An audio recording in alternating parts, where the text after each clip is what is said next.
Hey everybody, this is Drew and thanks for checking out my She Who Walks Between the Worlds channel. Today we're going to talk about one of my very favorite topics, crystals. I'm not talking about different properties of different crystals. I'm talking about different properties of different crystal formations. I'm sure if you've seen crystals, you realize that quartz, amethyst, citrine, smoky quartz, rose quartz, anything in the quartz family, they don't always grow in like a nice little point. They grow in different types of formations. And the different formations carry different properties and influences. I'm only going to talk about 5 different types today. I will do another video in the future where I talk about other ones. The ones I chose today are ones that I feel like are easier to come by or more easily recognized.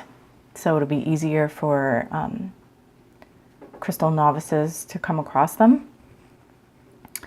Of course, there's no science behind the fact that crystals have properties at all, much less that different formations do. So, you know, you have to decide for yourself if you believe those kinds of things. I do.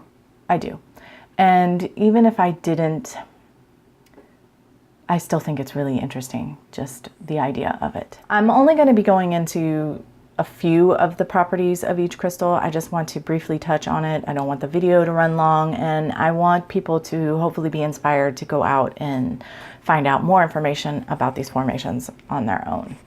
The first formation we're going to talk about are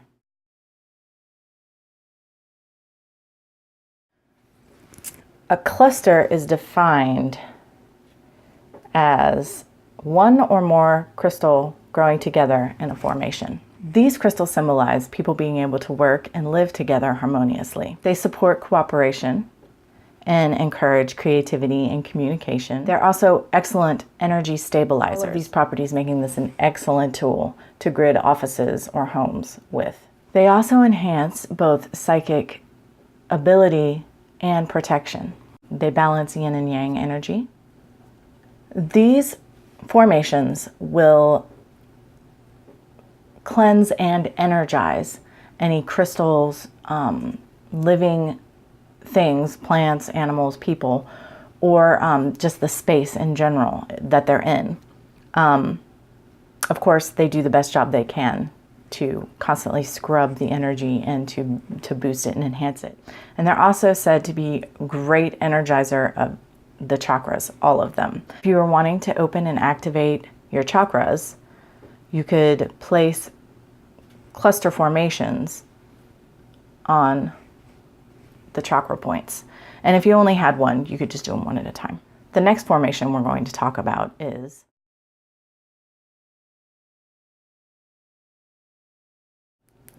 a crater is defined by the void left in the crystal. Once upon a time, there was another crystal growing on top of this crystal, and it popped off, and it left the perfect indentation of itself behind. These crystals represent our ability to let go while still remaining whole.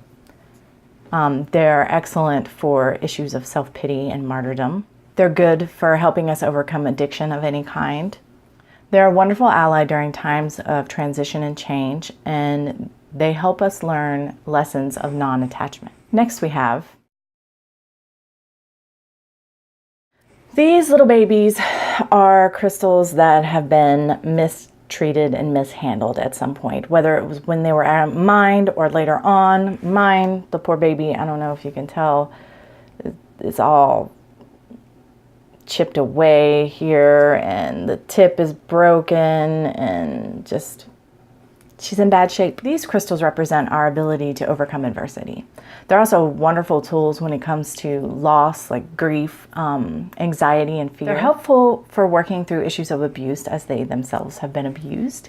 And their strongest message basically is that it doesn't matter what's on the outside. It's all about what's inside. Even though they look all beat up and they're not the prettiest crystal on the shelf, they are still beautiful. They carry a wonderful energy, and they're still really valuable tools to have. Our next crystal is, with a sphere, the energy works differently than with a point. Typically with a point, the energy moves up through the crystal and out through the point in sort of a laser-like fashion. Whereas with a sphere, it radiates out in all directions. Of course, this is man-made. The crystal isn't man-made, but it's shaped into a sphere by man, of course. It doesn't grow that way. It's one of the primary geometric shapes, which is awesome.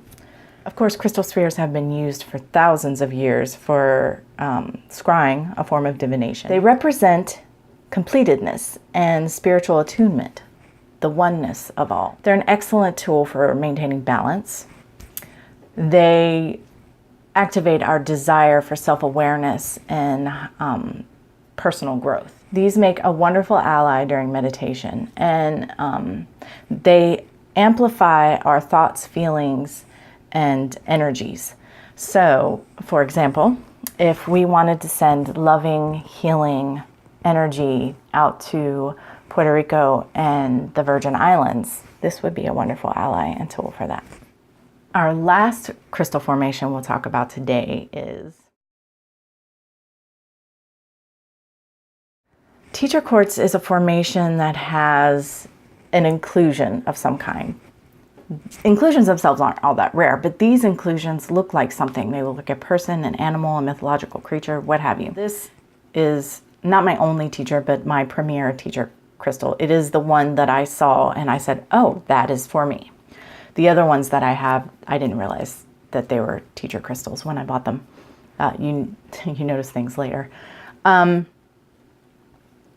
Different people will see different things. Many people may see a fairy or an angel in my crystal. I see an eagle.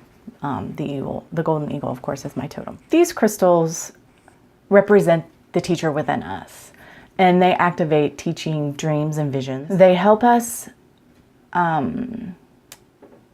recognize and develop our own symbolic language. Of course, there are certain symbols that have a universal understanding, like, for instance, the infinity symbol. Even when we have a universal understanding of these symbols, it doesn't mean that on a personal level they could have extra meaning to any individual. And working with this crystal can help us develop that language with our guides and our master teachers and what have you, any deity that we work with. So, these crystals will help us develop those languages, understand our own personal symbolic language. They amplify our ability to communicate with our guides and higher teachers. They're also a great stone for journey. I use mine in shamanic journey all the time. They are protective and soothing to us when we own them, typically. I believe that's because they are teacher crystals and they're connected with guides and totems and deities and what have you. I actually knew a woman years ago who had a big, beautiful crystal with a Buddha sitting right in the middle of it. That is what the inclusion looked like. That was her teacher crystal. It was really cool. Now, having said all of that, crystals aren't limited to one personality. For instance, this little empathetic crystal is also a teacher crystal. You probably can see that inclusion. It's hard to make it out, but it also, depending on what angle you hold it at, it also looks like a bird to me. So I have crystals that have, 6 different personalities going on inside them, maybe more. So crystals are amazing. And when you have one, you may notice a certain personality right off the bat, but as time goes on, you'll notice more and more as you become aware of them and familiar with them. An excellent tool to have when exploring crystal personalities is this book, Crystal Personalities. It's a quick reference to Special Forms of Quartz by Patricia Troyer. And mine's all marked up and everything, but you can see that there are illustrations and then explanations of the personalities.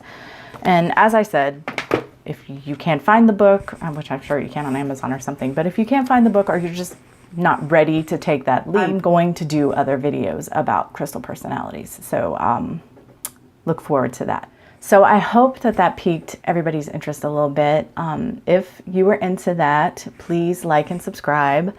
And until next time, much love and gratitude.